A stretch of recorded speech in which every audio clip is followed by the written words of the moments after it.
Hi, this is Scott Garibay, and today we're going to talk about Dungeons & Dragons 1983 cartoon. And this is my review for Season 1, Episode 1 of the 1983 Dungeons & Dragons cartoon. And that episode is called The Night of No Tomorrows. And it is the beginning of the 1983 three-season Dungeons & Dragons Saturday morning 1980s cartoon series, right? So this is my review of it, and I'm going to talk about it. All right, so here we go. So first of all, my review, and there will be spoilers. So first of all, I just want to let you know my review of this is 5 out of 5 stars. I think I have a lot of thoughts about the 1983 Dungeons and Dragons cartoon series. The fact that it was a 1980 Saturday morning cartoon. I know this sounds unusual, but I think the 1983 Dungeons & Dragons cartoon may very well be Gary Gygax's greatest achievement. Now, why wouldn't his greatest achievement be the Dungeons & Dragons game? Well, that is a huge achievement, okay? But the reality is I am very, very convinced that the Dungeons & Dragons cartoon, the Dungeons & Dragons game would not be what it is without the Dungeons & Dragons 1983 cartoon. So basically, in my opinion, the Dungeons & Dragons game is incredibly inaccessible. It is only accessible to highly literate, highly confident, highly charismatic planners and patient people, right? But the Dungeons & Dragons 1983 the 1980s Dungeons & Dragons cartoon series made Dungeons & Dragons very accessible and very famous, and it was the nitrous on the vehicle, right? It really was the nitrous on Dungeons & Dragons. And I'm also convinced that the 1980s Dungeons & Dragons cartoon series is the reason Gary Gygax was set out like Moses, never allowed to go into Canaan, right? So Gary Gygax saw 1974 to 1986, and the first day of 1987 was the first day of a Gary Gygax-less Dungeons & Dragons. Gary Gygax would never make it back into the fold. He would never be with TSR. He would never be with WotC, and he would always be looking from the desert into Canaan, right?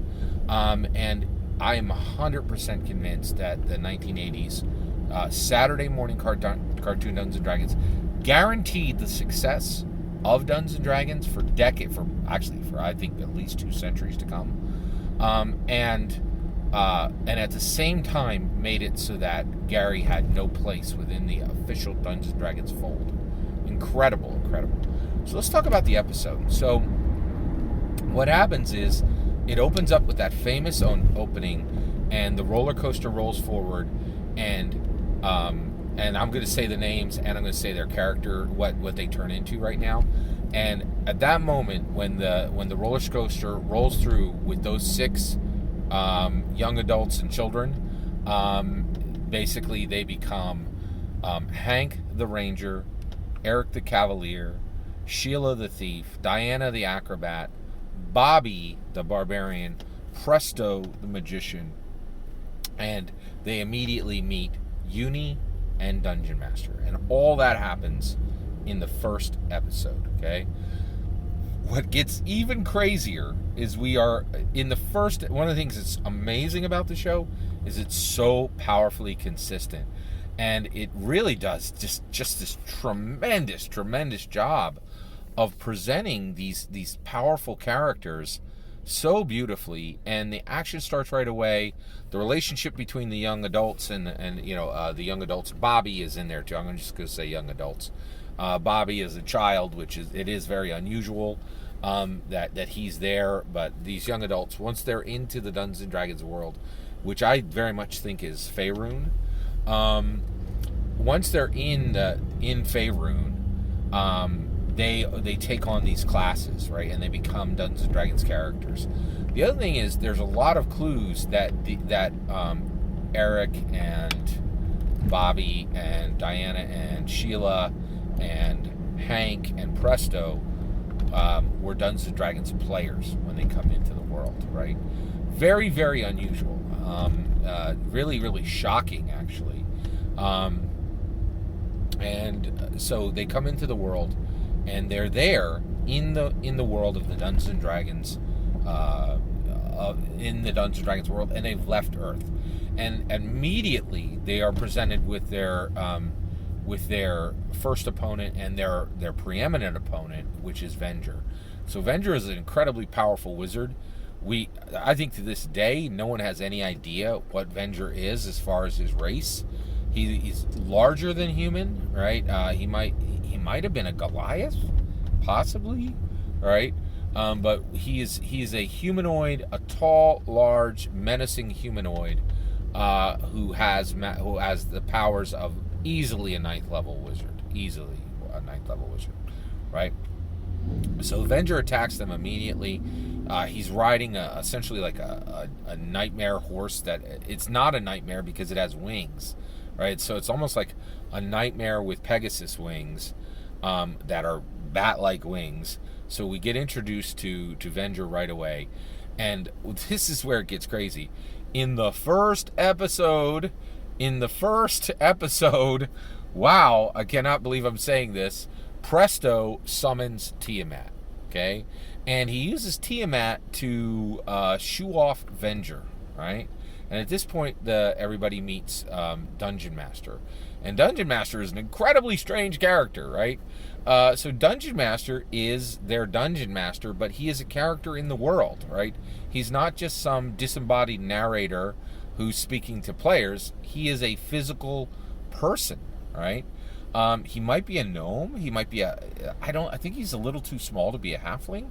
But Dungeon Master is there. He's incredibly powerful. He's easily as powerful as Venger, but also he is removed, right? Like he doesn't just jump in and start throwing fire bolts when Venger is there. All Dungeon Master does is come in, give quests, give riddles, and encourage the player characters of Hank and Eric, Bobby and Presto, and Sheila and Diana and Uni. And so he's incredibly strange. It's really odd to see him in here.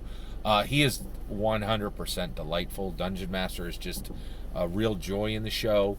But it's also what was established with this show is it is hard to even put into words how important what this did was, right?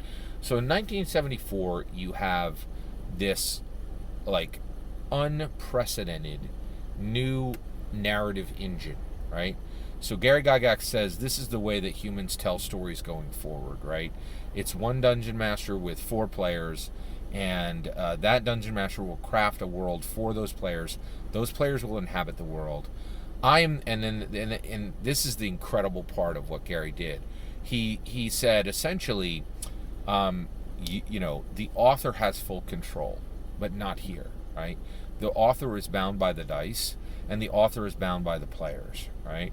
So basically, the Dungeon Master is going to prepare a story, and they're going to move forward, and people are going to move forward with the story. But it's just so powerful to think what's happening here, right? And it's just truly incredible. And and he's saying, hey, here's this new narrative engine, but it's multiple authors. It's the story is changed by randomness, and it's personalized by human ingenuity and intelligence, and it's in real time, right? And there had never been a narrative engine like this, right? It surpassed shamanic tales. It surpassed books, right? It's 1500s. Gutenberg brings out the Gutenberg Press. What Gary Gygax does in 1974 makes that an archaic way to tell stories, right? A subpar way to tell stories, right? And we're still 50 years later unpacking exactly what can be accomplished with Dungeons & Dragons. Many people have started to use, with no permissioning, right, and have started to use Dungeons & Dragons for therapy. I know people who do this, right?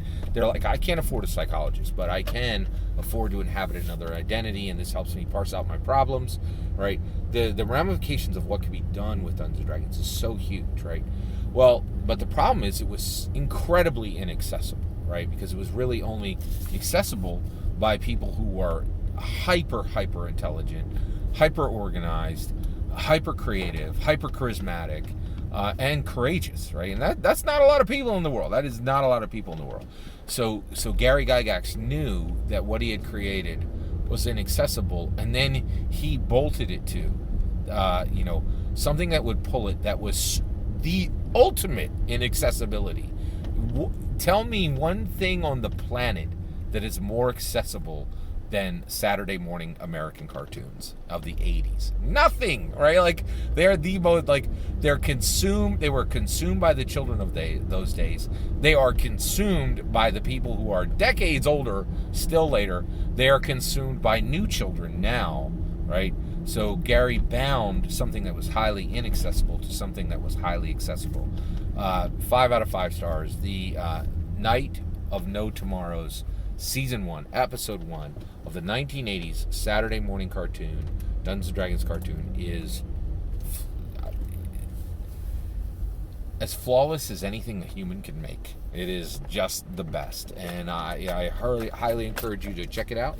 You can see it for free right now on Twitter, on the D&D official live stream, on Twitch, on the official live stream on Twitch. I highly recommend you go check it out.